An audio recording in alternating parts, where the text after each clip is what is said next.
Session 4, our last session, is on social entrepreneurship and sustainable ecology in Yellowstone and other romance lands. In the first sessions, I noted that having been involved with running environmental programs and teaching environmental courses for a very, very long time, I have found it quite useful to divide the environmental arena, the environmental economics and policy arena, into two sectors. The one is, it's the nasty stuff that comes out of pipes and stacks and seeps out of mines that we basically try to avoid. And even, it's super important, because it kills people and other living things. And that whole category is called sludge. And Yellowstone and Greater Yellowstone epitomize the opposite of that, which is the romance sector. And that's the stuff, of course, that attracted us here. And I feel fortunate that I was not born and grew up here, because I'm absolutely sure I appreciate it more, having done a survey of the northwest quadrant of the US and ranked places and picked Bozeman #1 and had the immense good fortune, thanks to Dick McConnon in the econ department, to be able to find a home here. Even though my initial employment was not in economics, but I taught courses in environmental and economic policy with colleagues in the economics department. And also remember, I do not claim to be a real economist. My PhD is in economic anthropology, which is, what a fun degree to have. Okay, rethinking entrepreneurship. An entrepreneur is not an inventor, but rather a creator of innovation. Someone who takes existing components and arranges them in a way that increases value. You also remember in the very first class, I did a critique of, I don't remember what I said, but it was a critique of some mistakes that I think that economists make. I was using words. We're using words in a peculiar way, using a private language, like using rent in a totally unusual way, because we all know what rent is, but economists used it in a different way, meaning inducements, excesses of that required to bring the factor into production. Isn't that a terrible way to talk? Or love as interdependent utility functions. That's it. But now there's a guy who, an economist who I admire so much. I admired him so much that when he died, I wore a black band for a week. Seriously, he's a guy I really revered. His name is Milton Friedman, and we had two major disagreements. One was at a debate at the University of Montana, where he was advocating selling the national forest, and I took an alternative view, and that later became an article, a moderately well-known article in the Journal of Law and Economics. And the other, and this went on for years, and I never convinced him that he was wrong, but probably no one else ever did either. And that was, he did a book called with the title Tonstoffel, which is, of course, a made-up word, but it means there ain't no such thing as a free lunch. It's the acronym for that, Tonstoffel. You could even pronounce it, and that's good. And this would be at Mount Peleron Society meetings, where I would engage him on this. I would say, his wife was Rose, and usually we'd meet together. And, Milton, now do you now, after years thinking about, or 2 years of thinking about it, agree that there is such a thing as a free? Oh, John, you're silly. Of course not. And I said, look, here's my argument. From a social perspective, there is a free lunch. And that occurs thanks to these entrepreneurial shifts. And what an entrepreneur does is find and discover an existing set of resources and recombine them in a way that increases value to society. It hasn't used any more resources. So from a societal standpoint, the difference between what was and what now is a free lunch. But at any rate, neither Milton nor Rose ever agreed with me, but I still believe I'm right. Well, we have entrepreneurs that operate in a lot of arenas. They can operate in the government, they can operate in the private sector, and when they're operating in the private sector, they can work in several different sectors. And Bozeman is blessed with these. For example, here we find we find Warriors in Quiet Waters. Anyone know what that is? Probably most of you do. That was an organization I helped create. I'm very proud of that. It wasn't just me. There was a retired physician by the name of Volney Steele. Some of you may know or know of him. He, having been a military doc, long retired, he said, you know, we should do something, or isn't it too bad that we don't have something for wounded servicemen that Eagle Mount produces for handicapped people here. And our ranch is a place where Eagle Mount has programs, and Volney, Dr. Steele, was often a volunteer at those programs. He was a wonderful man. So at any rate, we talked about this for a long time, and then I wrote a series of columns promoting the idea of creating something, and which became Warriors in Quiet Waters.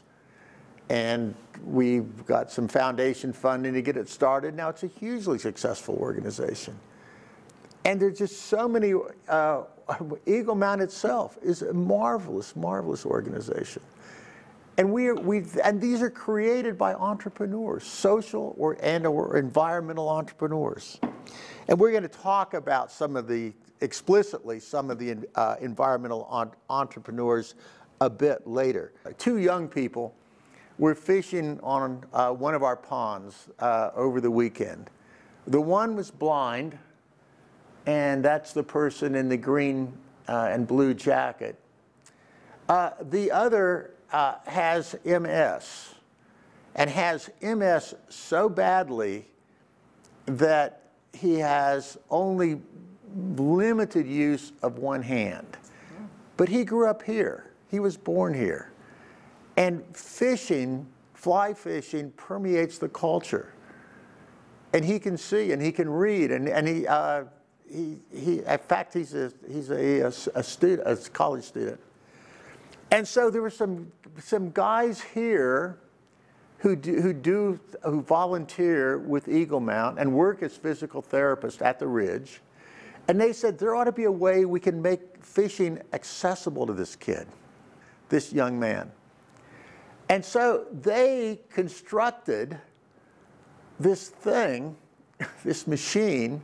You know what a potato gun is? You get a PVC pipe, and you put a potato in it, and then you spray hairspray or something in it and ignite it, or you have compressed air with a valve, and it blows a potato out. Okay, or it could blow other things out. Well, so one of the guys said, look, we want the young man on the right, we want him to be able to fish, but all he can move are his hands a little bit. So we'll rig up something like a potato launcher, and we'll put a bobber, fishing bobber in it instead of a potato, and we will attach a fly line to it that will have a fly on it.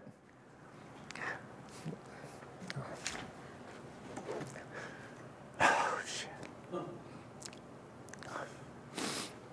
I'm sorry.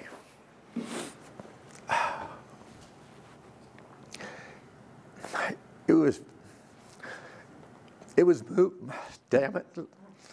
It was very moving to be there. And, shucks.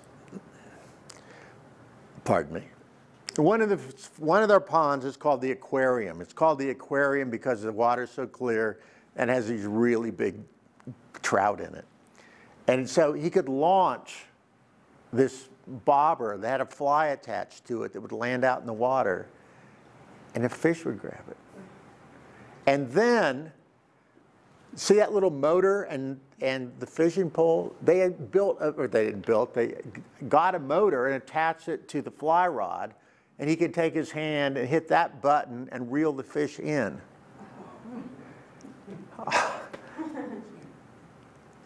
Isn't this marvelous? And these are guys that work as physical therapists. They took a Sunday off.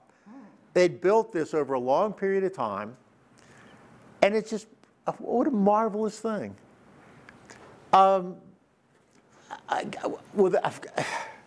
They're obviously not motivated by money to do this. They invested their time, they used their talent to create this thing, only used probably one person in the world.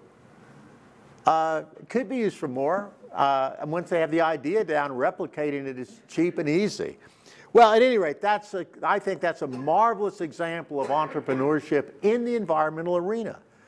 And what it's doing is enabling someone who's really disabled to enjoy the outdoors. Well, and Eagle Mount, of course, does this. It started with what, one program for winter skiing, and now they have what? Same number of programs as we have laser firms in Bozeman, right? I don't know, 20x. Just marvelous stuff happens because of entrepreneurship. You may recall there are two different budgetary expenditures made by the federal government.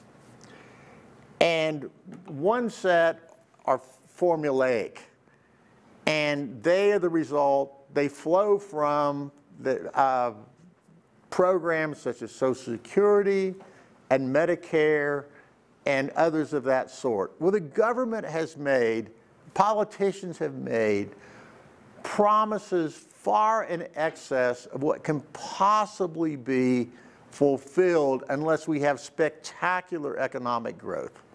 I mean, it really has to be huge economic growth.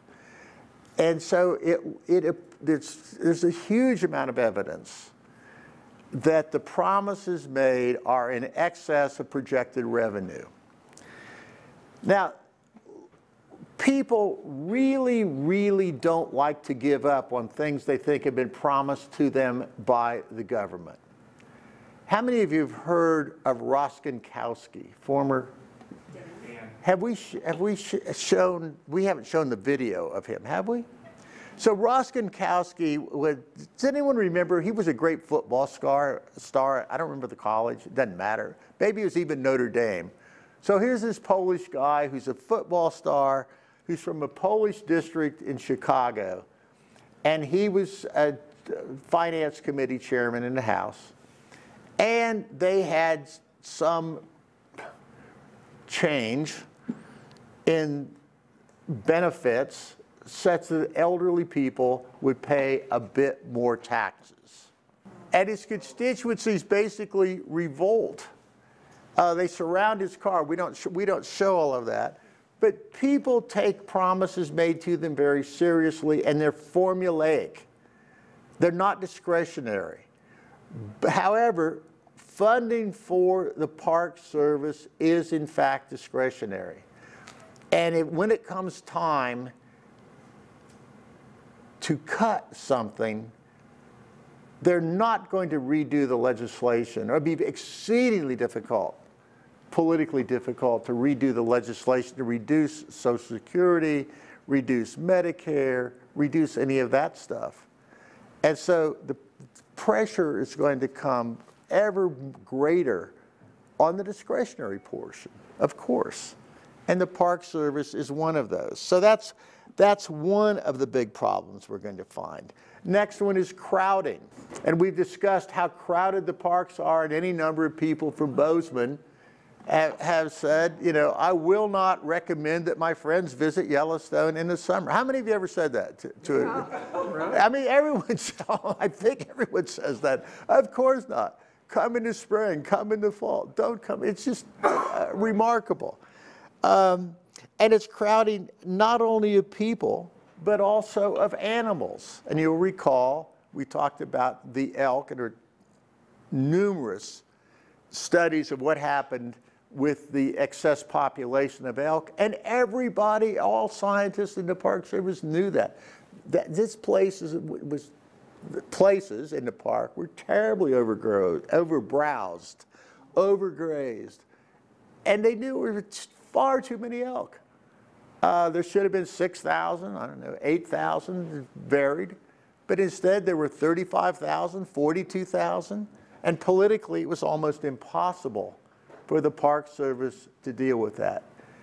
And then, of course, thanks to Doug Smith, and well, not just Doug, I mean to Doug Smith, who was a chief biologist, and other senior staff people, other elders in Yellowstone and throughout the Park Service, we got the wolf introduced. And guess what? That took care of the elk. Took care of it in the sense of limiting the population. And by the way, that's going to have an impact also on the grizzly bear. The grizzly bears go into hibernation. Why do they go into hibernation? Because they're sleepy, because it's cold? Well, a little bit of that, I'm sure, but mainly because they're out of food sources. But now what's happening is, according to biologists in the park with whom I've spoken, the wolves are killing elk. The bears are aware of that, and they come and drive the wolves off and eat the elk, and so they can stay, they don't have to go into hibernation as soon. Oh. And so some biologists have told me that it's likely that we're going to have grizzlies not going into hibernation at all, some grizzlies at least. All this stuff is interconnected and exceedingly hard, it's hard to predict. So we have crowding of people, and we're going to have crowding of bison. Now, this is something that is verboten in the Park Service. One cannot discuss the possibility that the bison, or a breeding population of bison, are non-native to the park. There are biological scientists, wildlife scientists who make the argument, oh yeah, there were always a few scattered old bulls in the park. There may have been one very, very small herd of bison in the park. But in terms of large numbers of bison, they were never there. They claim. I don't know. I am not making these claims. I'm only repeating claims, and those arguments are in the literature. But wolves are not predators of bison, are not significantly good predators of bison. Wolves get beat up when they try to take down bison. And it's not a good survival characteristic to attack a bison if you only weigh 140 pounds. So we have crowding, and giving all of these, giving these threats to Yellowstone, given these challenges, what is going to preserve the values that justified the creation of the park? And my strong belief is that it will be entrepreneurial activities that will do this. Now, what kind of entrepreneurial activities are we likely to see? Well, one thing we know about entrepreneurs, you cannot predict what they will do. You just can't, by definition, you can't predict what they will do. If you could predict what they do, we wouldn't have entrepreneurs. They would be, I don't know what else they'd be, what we call them, but they would do something other than entrepreneurship. Let's look at some examples of entrepreneurship in the environmental arena. Now, neither of these happened in Yellowstone, but I hope it's easy for you to relate it to the sort of activities that will help preserve Yellowstone. Oh, there's a predator. There is a real predator-proof bison. Anyone recognize that? Where is this at? Where is that? It's in John's backyard. That's in our backyard, that's right. I occasionally commission a piece of art for my wife for our anniversary, and then surprise her with it at some party. So this is a bison fabricated from logging and agricultural junk. It weighs something in excess of 4,000 pounds, and it's 120% real bison size. But I guarantee you that guy's predator proof. And, and he is rather handsome, I think. Okay. I think this is just amazing. And this is done by the Idaho Department of Fish and Game in the late 1940s. Now, it happened that the beaver was trapped to extinction in much of Idaho and throughout the Rockies. And in fact, it was almost extinct in Yellowstone Park. Now, we didn't have to parachute them in, but. And so beaver do a huge amount of good for watersheds. Now, they created a bunch of problems in our spring creek and our ponds because they love to build dams, and it's much easier to plug a culvert than it is to build a dam. So used to spend a lot of time cleaning culverts to keep all the ponds linked. But I think everyone recognizes that beavers do a lot of good in watersheds when they aren't in orchards or on ranches. But they were extinct. And the Fish and Wildlife departments in the Rocky Mountain states, all knew that there was something missing. They weren't extinct everywhere. They were regionally extinct, and they don't move very far or very well. So they said, well, let's reintroduce the beaver into the backcountry. Well, how do you do that? Well, you catch the beaver, that's fairly easy. And you put them in boxes of some sort, or crates, and you put them on horses, and you start for the backcountry, and that doesn't work at all. The horses are spooked by these beavers that are rattling around and making noises in the cases that are bouncing on them. And the beavers don't like it at all because it's hot, and so they would often die. And so it simply wasn't successful. Remember, this is late 40s, 47, 48. And so there was a huge amount of surplus military things, parachutes and airplanes, all these trainer planes. They're just sort of there. And government agencies could get them by asking. And so the Fish and Wildlife Service, or department rather, in the state of Idaho said, all right, some brilliant guy there said, well, let's get some of these cheap airplanes and these free parachutes, and then let's parachute beaver into the backcountry. I'm not making this up. It's in the Journal of Wildlife Science.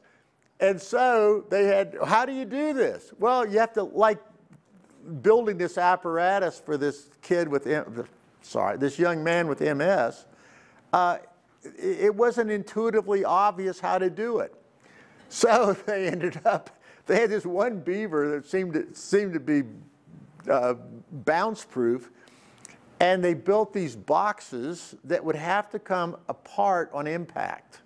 So they'd have to fall, they have to be fragile enough that when they hit the ground at the flight, or at the speed that a parachute would let them fall, that they would bust open and the beaver would get out, but not so hard that they'd kill the beaver. Well, there was this one beaver that they named Geronimo that could survive some fairly deep or fairly severe landings, and using Geronimo, they built these boxes that then were successfully used to dump beaver out into these remote areas they couldn't get to otherwise. I just think that's a marvelous story, and certainly a fun one. Now, any of you know what whooping cranes are? Two friends of mine, one now deceased, Mary and Terry Kohler from Wisconsin, they were, I'm sure you recognize the name Kohler. I mean, it's on lots of plumbing apparatus. They are part of that large family, and they are really committed. Well, he passed away recently, Terry did, but they were really committed conservationists, and they had a very large amount of money, and they had a private jet that would hold at least 12 people, and they had homes in Wisconsin, in Florida, and in Chile. They both had pilot's license, and they would fly to their homes, to their various homes. but they devoted a lot of time and a lot of attention to conservation. And the head of the International Crane Foundation knew them through an ornithology program at the University of Wisconsin. And he knew that they had a lot of money, they had a big jet, I mean a big private jet, they were willing to invest their money in fun and interesting projects. And so he said, well, look, exactly as you said, there are very few whooping cranes. They're nearly extinct. We've been mapping their nesting grounds in, I believe it was Alaska or the Northwest Territories. You happen to know? It was somewhere up there. And we have had biologists studying them for a long time. We know where they are. And what we need is someone with a jet to take us up there, and what we will do is we will steal some of their eggs. And if there's a crane nest and it has 3 eggs in it, we'll take one. Or if it has 2, we'll take one. And they'll go back and count their eggs and say, oh, we're missing an egg, so they'll grab another one. And so they did this for a while. And Kohler's also owned a food manufacturing company. They didn't make food. They made machinery that handled food. And so they asked their engineers to design an incubator to keep it at a certain temperature so that they wouldn't hatch, so they could gather the eggs, and just sort of keep them. And then they jetted them back after they had the appropriate number. And I have no idea what that number was, to Wisconsin, where this ornithology lab with the University of Wisconsin would hatch them out. And then they said, the Wisconsin people said, it's really important that these cranes don't see people. So they had people, I'm not making this up, they had people dressed in crane costumes so the cranes would see these, these real live people do what parent cranes do, I guess feed them mainly and shepherd them around. So the cranes never saw people, they only saw crane people until they got to be juveniles. And so they wanted to fly, they're going around doing what birds do when they're getting ready to fly, like our cranes do we have sandhills on islands on our ponds. And so they have these ultralights with the people dressed in their crane uniforms to get in the ultralights and take off when the crane juveniles now are learning to fly. And so the juvenile cranes would sort of follow the ultralights as they would do these little hops as they just learned. And they go longer and longer until they said, oh, well, my parents are getting in the airplane or got ready to fly off and we're going to follow them. So they would go on these training loops and then it gets time to actually migrate for the season, to go down to either Louisiana or Texas, because there were traditional wintering grounds for the cranes in both of those states. So the International Crane Foundation, with support from the Kohlers, acquired these, what would be refuges, crane refuges, in Louisiana and Texas.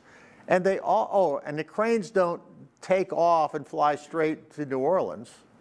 No, they do it in hops of 50 to 70 miles. So they had to come up with a program where they would have night resting spots for the ultralights and the cranes to land, spend the night, and take off the next morning. Isn't this just an astounding story? I mean, it's just amazing. And I just really like this as an example of environmental entrepreneurship. It's really hard to make predictions, and especially about the future. And so I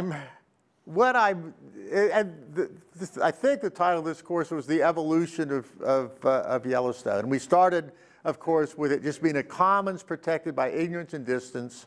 Then the Army ran it. Then we had scientific management, which imposed upon it, which always has problems. But there's this evolution.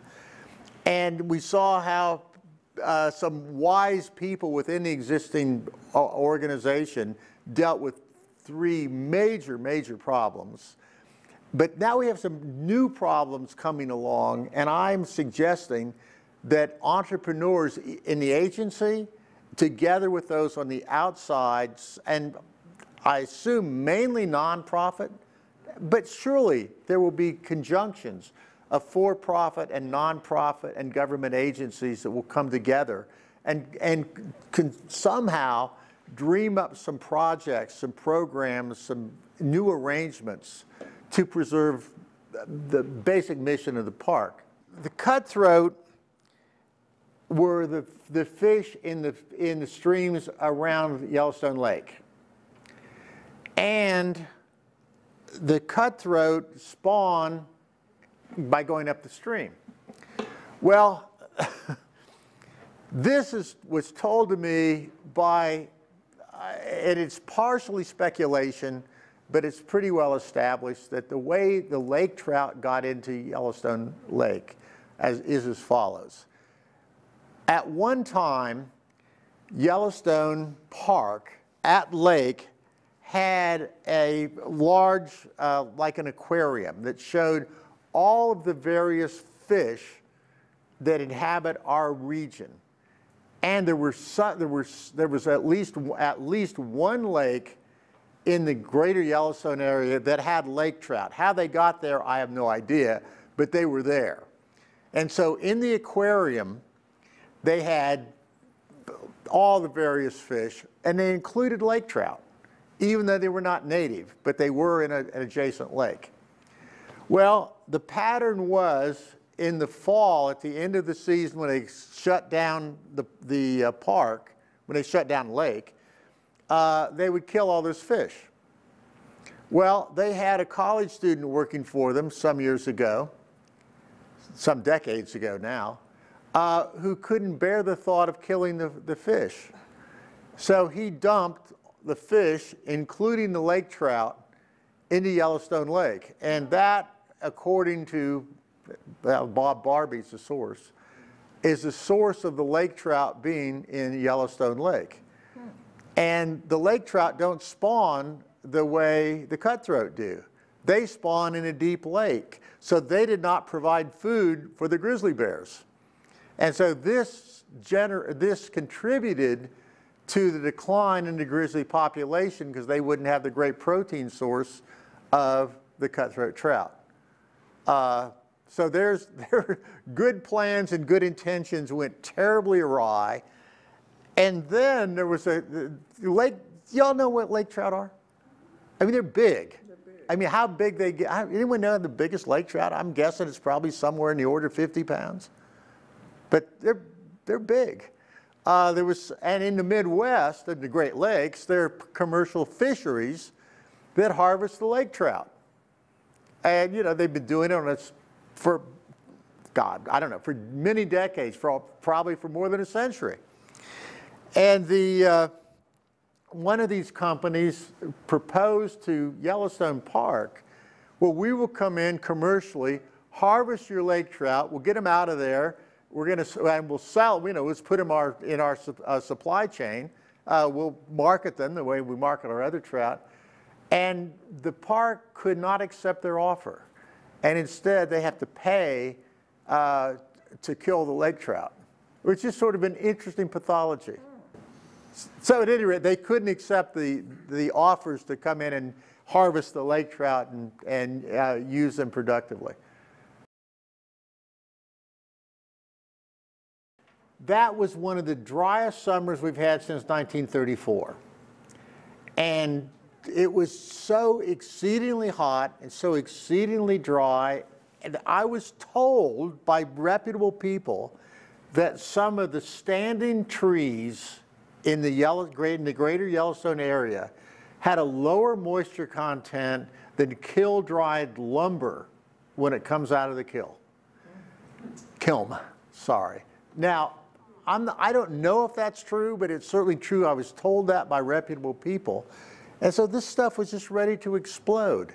And I think there were at least 5 fires that conjoined to make one huge fire. And it was probably, would have been impossible to put that out.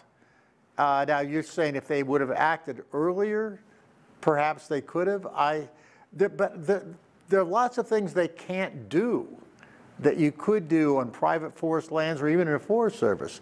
Namely, cut a big swath through the park and build a fire break and start backfires and do all that. You can't do it in the park.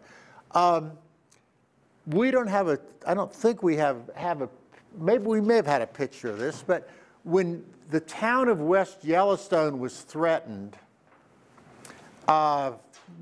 farmers and ranchers from the Ashton, Idaho area, this is organized by the Mormon Church, by the way, speaking of cooperative efforts, they brought miles and miles of irrigation pipe and put banks of it around West Yellowstone. And turned on with big diesel engines. I mean, the irrigation pumps that we don't use diesel anymore. We use electric. But farms and ranches used to have diesel, and they were totally portable. They aren't all. Many are portable. You just they're on a trailer, and you can put the pickup tube in an irrigation ditch, and suck it in to the pump and then put it out at 100 pounds of pressure, whatever you need. And so this was, I think, really neat that they organized that. And I think I told you they showed up. Did I tell you when they showed up at the park to put the pumps in? Oh, okay. There's a suction hose. And the suction hose is usually an 8-inch, might be a 10-inch hose that goes to this diesel engine that drives the pump that puts out an immense amount of water under high pressure. So they show up with the pipe, and then they have these volunteers stringing the pipe out, miles of irrigation pipe. And so they go in to place the sump in the river, and the Park Service official said, "You can't come in with that backhoe. You don't have a permit. If you show me your permit, you can come in with a backhoe, but you don't have a permit to either come in or to dig the sump." And these guys are saying, "Are you crazy?" And the guy says, "No, that's a regulation. You'll be arrested if you come in with that backhoe to dig that." And they said, "Oh my God, we don't want to be arrested, but the fire's coming forward. What are we going to do?" Well, some of these people involved in this process are loggers. What do loggers know how to do? They know how to blow stuff up. They have dynamite for blowing stumps when they're building roads. They said, "Okay, we'll bring the backhoe in." So they gather up a bunch of dynamite, they blow a big hole in the river, they put the sump in, and they saved the town of West Yellowstone. I mean, you can't do some things in the park that make sense to do. Well, after the fire, which was really a big national deal. I mean, here's the world's first national. I got many, many calls from friends all over the country. "Oh my God, Yellowstone's being destroyed. What are you guys doing about it?" Well, something like 42% of the park burned. I don't know what the exact number was, but it was a big deal. It got huge national press. Everyone knows about Yellowstone. So at that time, I was on a moderately regular basis. I was writing for the editorial page of the Wall Street Journal. And Tim Ferguson was the editorial page, features editor. And he called and asked if I would write a companion piece to Herzog, George Herzog, who had been superintendent of the Park Service. And we were to write companion pieces. And they gave us the whole editorial page to do that. And we both said, take politics out of the national park. And Herzog came up with these things to try to insulate the directors of the Park Service from political pressures. And I had an alternative proposal, and that was essentially that we convert, this is a short version, and these are not the words I used, but essentially convert the national parks to national trusts that were independent of the government. It would be like Monticello or Colonial Williamsburg or Mount Vernon, which are public trusts.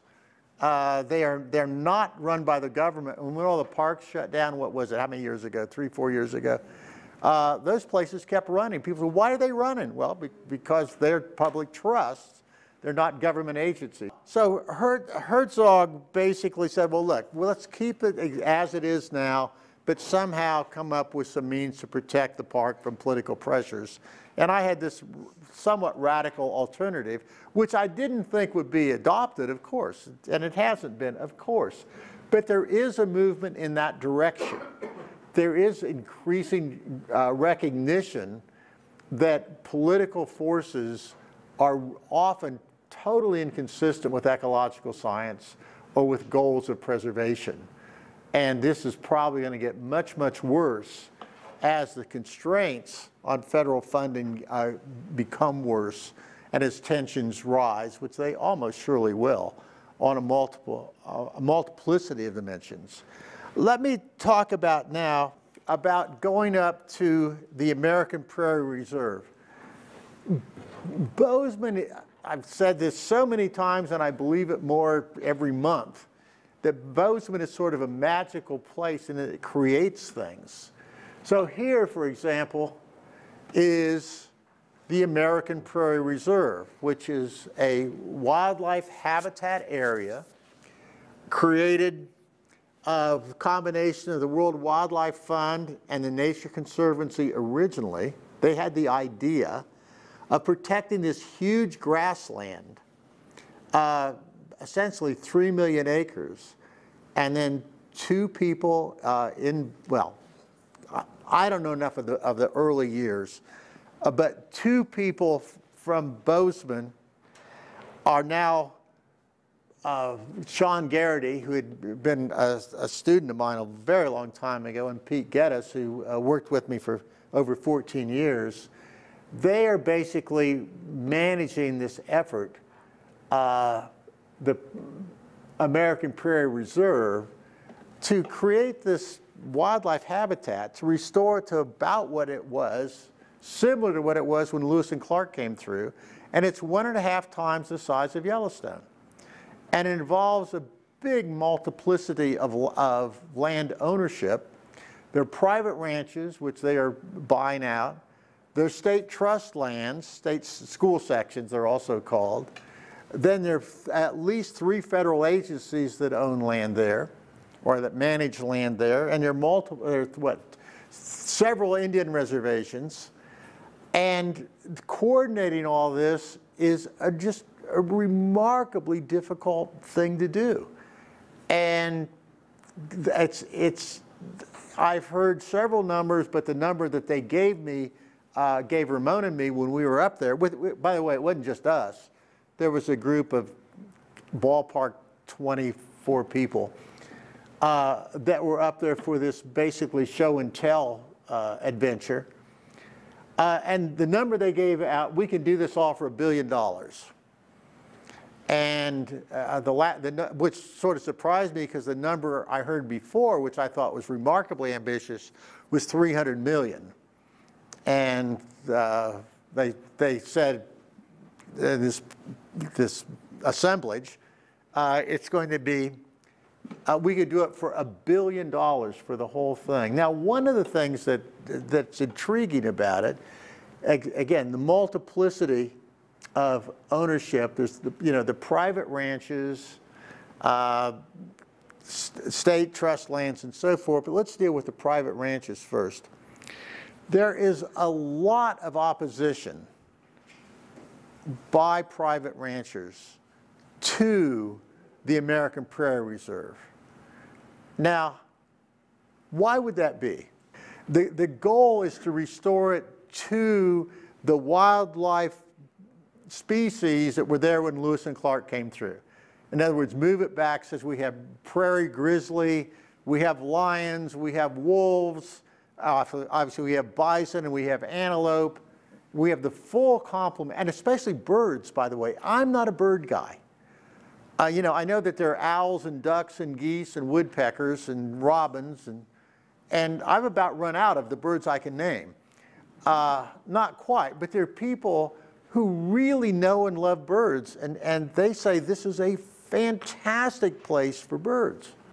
They were proud of what they'd done with grouse, also with prairie dogs. You know, I had never paid any attention to prairie dogs. I don't think I'd seen a prairie dog town before. I mean, maybe I had, but I simply hadn't paid attention. But they stress the importance of prairie dogs because prairie dogs are a food source for black-footed ferrets, which were thought extinct and then rediscovered in Metussi, Wyoming. Did I say it wrong? Metussi. They rediscovered them then, I don't know, what, 25, 30 years ago? And they have a captive breeding program, and they very much want to turn them loose and have them reestablished in the American Prairie Reserve. But they have to have a prairie dog population of sufficient size to support a population of the black-footed ferret. I mean, it's remarkable, all the details they go into. And prairie dogs apparently also provide homes for the burrowing owl, which I have never seen, but there are owls that live underground. I don't mean live underground. They nest underground and they hide underground and so forth. But I just find it fascinating. How many of you have never seen a prairie dog town? Oh, just you and me. Oh, pardon me? Okay, well. We have one just east of here, I think right out of Big Timber. Well, they're all over the place, and I had never paid attention to them, but I knew of ranchers' opposition to them. And part of it is because they basically scarify the ground. I mean, they vacuum everything up. And if you look at the area around prairie dog holes, it has almost exactly the same vegetative content as this floor. I mean, there is nothing there except dirt. It's just quite remarkable. But then I thought, well, my goodness, when things get smaller, I mean, prairie dog's a little bitty creature, but when things get smaller, their metabolism goes up. The smaller an animal, the higher its metabolism. So they have to eat a huge, like, you know, if I had the metabolism of a prairie dog, I'd probably be eating, you know, I don't know, 50 Big Macs a day or something like that, just to sustain my weight. So that's one reason why the ranchers are opposed, because the American Prairie Reserve encourages the propagation of prairie dogs, and they try to expand their colonies. It is the most harsh place to live that I have ever experienced. I've not been to Antarctica.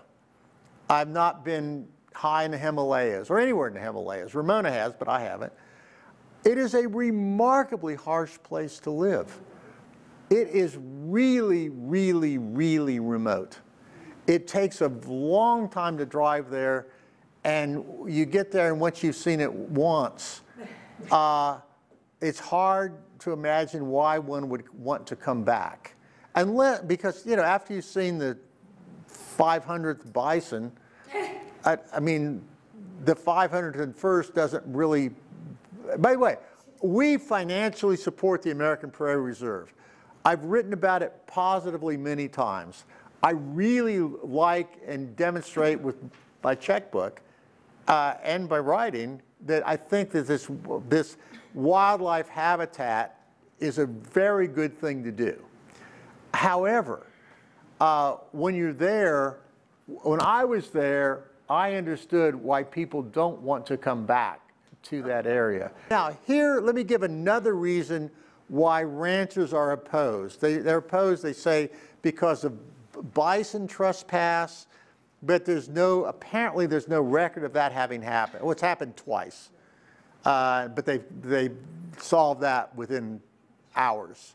But here's what I think was the big motivation. Ranches get ever bigger because when, say you're 60 years old and your children have just graduated from Montana State University in animal science or in whatever else, and they don't want to come back to the ranch. They don't, and so what are you going to do? Well, you're 60 years old or 65 or 75, you're going to sell the bloody thing. And to whom do you sell? Well, you sell to a neighbor. And the neighbor says, well, you know, there are very, very few buyers for this place, and the kids are not coming back, so we're going to give them a lowball offer for it, and we're going to pay X thousand dollars per animal unit, and whatever that calculates to be. But there aren't competitors. There may be 3 other ranchers who might be bidding against you. And now, all of a sudden, you're bidding not just against neighbors, you're bidding against the deep, very, very deep pocket, American Prairie Reserve. Because American Prairie Reserve, everybody knows, will buy anything that comes up that's within the, as if it's not been tilled. It's native prairie. Anything that comes up within their jurisdiction, or within the parameters that they've set up. And so the ranchers basically just feel, my goodness gracious, I always thought I was going to buy Elmer's ranch when he retired. And now I have to outbid not just Elmer, or not just our other neighbors, I have to outbid Silicon Valley people and people from Germany who, for whatever reason, love cowboys and Indians, and Swiss and bankers who, like the Germans, like cowboys and Indians. I have to bid against all these people, and I really can't do that. And so I think that's generated a lot of the hostility. But to the current landowners, it's like they won the lottery when American Prairie came in. It's complex culturally, and it's complex economically, and it's complex politically in particular. And I mean, there's not a culture of trust. That is for sure. People running American Prairie seem to have a magic touch for hitting the right pushing the right buttons to get big donations, and bringing people in and putting them in really deluxe yurts. And that's where the high-end people are placed. Ramon and I were not in that upper category. We were in the headquarters, which had sort of like, I don't know, low-end motel. By the way, it was very nice. Don't misunderstand me. And the people were great. But they were sort of like low-end motel rooms. We didn't even have our own bathroom. No, I mean, no one else did either. I mean, you had shared baths. I mean, they were nice. I liked it. It was beat the hell out of staying in a tent out there. What was an alternative? So you have tents, and then the headquarters building, which only had 6 rooms, 6 guest rooms, and then the yurts. And the yurts are where they put the people who can write 7-figure checks. Now, I'm sure you'd have to write 7-figure checks to get in a yurt, but they cater to such people, and they're doing a marvelous job of that. That they looked all over the world, and they picked Montana. And this was initially a coalition of the World Wildlife Federation and the Nature Conservancy. And what they were interested in, they claim the most threatened ecological systems in the world, exactly as you said, are grasslands that have not been disturbed. And they looked all over the world for undisturbed grasslands that aboriginally had a high population of wildlife, of interesting wildlife. These guys, the guys that run American Prairie, they're really always reaching out, how can we make money on this? Okay, So this High West whiskey, they don't make it, they don't make it in the American Prairie Reserve. Some people in Utah said, this is really a neat idea. Utah, yeah. That is not the people who make polygamy porter. It's a different group of people.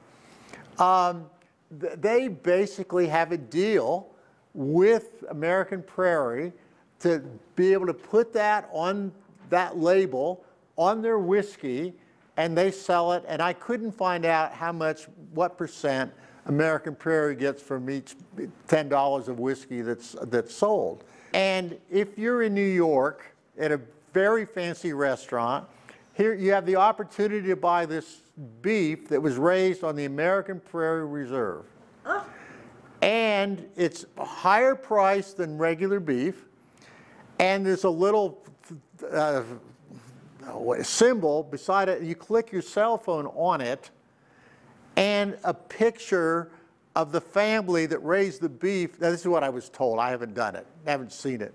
But maybe this is just the ideal. Then the picture of the family that raised the beef pops up with some little message. I'm glad you bought our steak. We raise it in accord with the requirements of having healthy wildlife. I mean, these guys are always reaching out for ways to link to people that have good intentions toward conservation. It's just a marvelous, marvelous thing. Yeah, American Prairie is a marvelous example of environmental entrepreneurship. I just think I find it amazing and impressive, and I support it, and no, I don't want to go back. I'm really glad I saw it, but I don't want to go back. Now, another example, again, another Bozeman example, is Yellowstone Forever. Yellowstone Forever is a relatively recent combination of the Yellowstone Institute and the Yellowstone Park Foundation. And I might have my dates off a little bit, but in October, I believe it was October 3 years ago, Dan Wink, the superintendent of Yellowstone Park, took a temporary leave of absence from his position as superintendent of the park to go to become acting president of the National Park Foundation. Wow.